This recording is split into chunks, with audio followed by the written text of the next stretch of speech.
নমস্কার। আজকে আমরা এই বসন্তের সন্ধ্যায়, বসন্ত প্রায় শেষ হয়ে এলো, একটি বিশেষ বিষয় নিয়ে আলোচনা করব।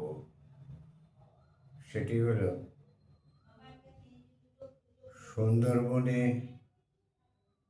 মধু সংগ্রহকারী মৌলেদের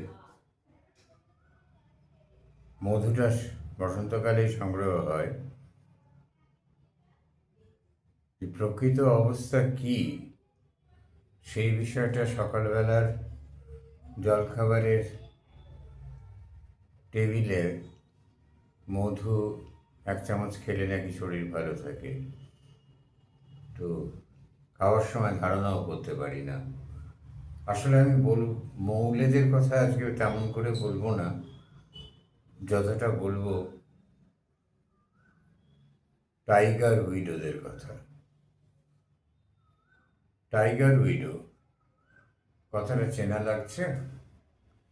এই নামটা ইংরেজিতে দেয়া, টাইগার উইডো টাইগার উইডো কথাটা ইংরেজিতে দেয়া, বেশ মিষ্টি নাম। বাংলায় বলতে গেলে বলা হয় বাঘ বিধবা।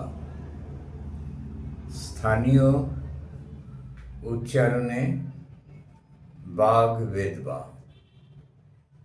এই গ্রামগুলোতে গোসাবা, হিঙ্গলগঞ্জ, এই সমস্ত একদম প্রত্যন্ত গ্রাম যেগুলো আছে ভেতরে, দ্বীপগুলো, এগুলো অনেকগুলোই বেশ ভালো রকম ব্যাঘ্র অধ্যুষিত।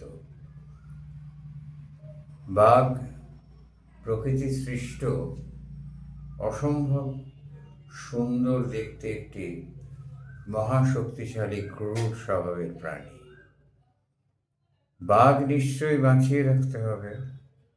পাশে মানুষদের কথা একটু ভাবলে সরকার বোধহয় ভালো করতেন। এই সমস্ত গ্রামগুলোতে প্রায় পাওয়া যায় না, এরকম বাড়ি নেই যে বাড়িতে একাধিক বা অন্তত একজন অল্প বয়সী বিধবা নারী আছেন। বয়স্ক বিধবা নারীও আছেন, তবে 16, 17, 13, 14 বছরের মেয়েরাও বৈধব্য যাপন করছে। এই যে স্বামীরা সুন্দরবনের প্রত্যন্ত গভীরে 3টে জিনিস সংগ্রহের জন্য যায়। একটা চাক ভাঙা মধু, ভারী কাব্যিক নাম, তাই না? আর একটা কাঁকড়া তুলতে যায়, আর মাছের পোনা ধরতে যায়, চিংড়ি মাছের পোনাও ধরতে যায়। কিন্তু এগুলো কোনোটাই হেটানিদোয়ানি বা মাতলার ধারে ধারে পাওয়া যায় না, বেশ ভেতরে ঢুকতে হয়, খালের ভেতর দিয়ে। আর খালগুলোতে কুমির যেমন আছে, তেমনি আছে হেঁতালের জঙ্গলে লুকিয়ে বসে থাকা হলুদ কালো ডোরাকাটা সাক্ষাৎ সমন। কিন্তু তবু পেটের জ্বালা, ভীষণ জ্বালা। তাই এই গ্রামের মানুষেরা সাধারণ নৌকায় চড়ে, প্রায় কোনো অস্ত্র সেরকম থাকে না, নিয়ে মাথার পেছনে একটা মুখোশ বাঁধে, সেটা মানসিক সান্ত্বনা, বেঁধে ওরা মধু সংগ্রহ করতে যায়। মধু সংগ্রহে মৌচাক কাটার যে কাতান, সে একটা ধারালো অস্ত্র থাকে বটে, সেটা দিয়ে বাঘেদের কিছু করা যায় না। কিন্তু আমি বাঘেদের কথা আজ বলতে বসিনি, বা সুন্দরবনের জঙ্গলে গিয়ে বাঘের হাতে পড়েছেন তাদের কথাও বলতে বসেনি। আমি বলতে বসেছি বাঘ বিধবাদের কথা। অদ্ভুত নাম না, বাঘ বিধবা। এই বাঘ বিধবারা, এদের স্বামী মারা যাবার পর এরা অকথ্য যন্ত্রণার মধ্যে থাকেন।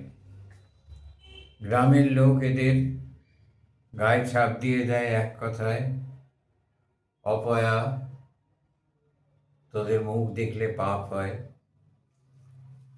তোদের মুখ দেখে যদি আমার অমন ডাগর ছেলেটা জঙ্গলে মধু আনতে বা কাঁকড়া কুড়োতে যায়, তাহলে সেও আর ফিরবে না।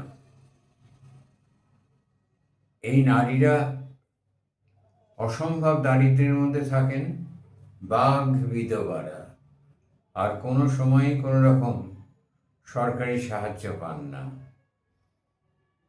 কাঁকড়া এরা নিজেরাও ধরেন, আজকাল মেয়েরাও মৌলের কাজ করেন। যেমন কী করবেন, স্বামী নেই, কাঁকড়া ধরে বিক্রি করে। এক ঝুড়ি কাঁকড়া 1,000 টাকায় বিক্রি হয়, আজকের যুগে কিছুই না।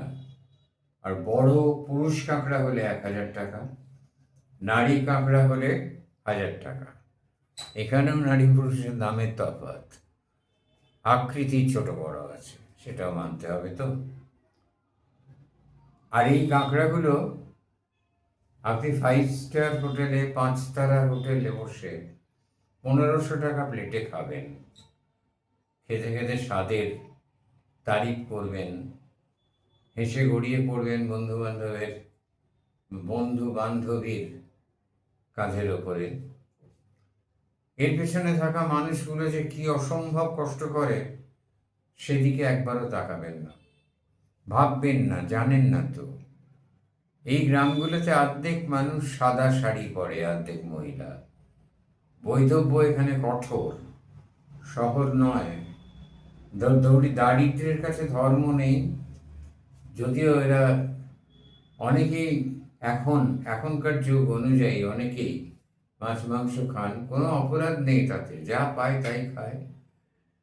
আর যে সমস্ত জায়গায়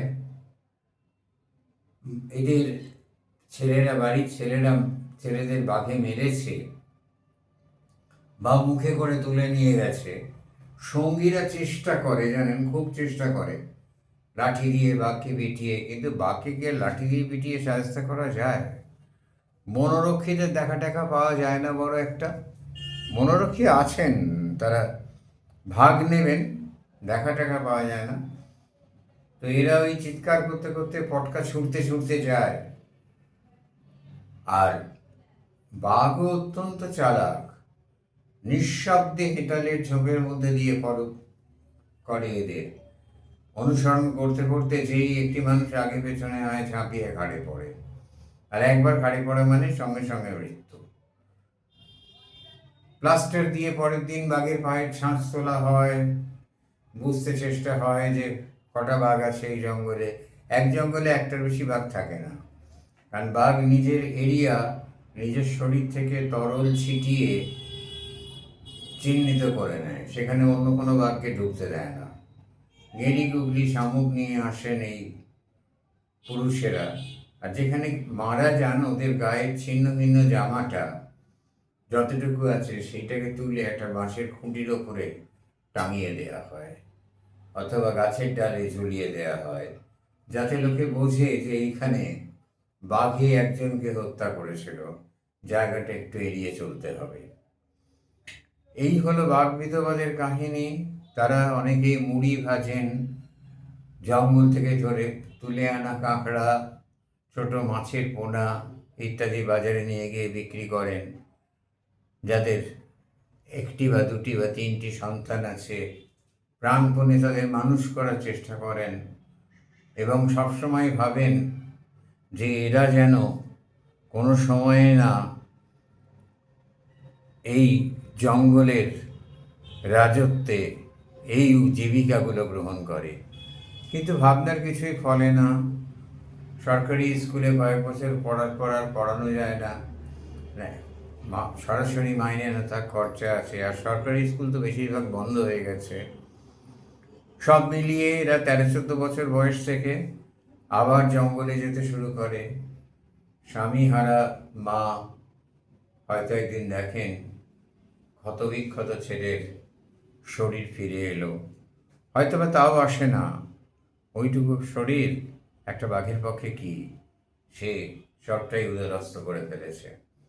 এরকম ঘটনা ঘটে। আর সমাজ কর্তৃক এই বাঘ বিধবারা অসম্ভব অপমানিত, অসম্ভব অপমানিত, কল্পনা করা যায় না। এদের ডাইনি আখ্যা দেওয়া হয় অনেক সময়, কিন্তু এদের কি দোষ বলুন? এদের স্বামীরা বাঘের কবলে পড়েছে, বাঘের হাত থেকে বাঁচার কোনো পথ এদের জানা নেই।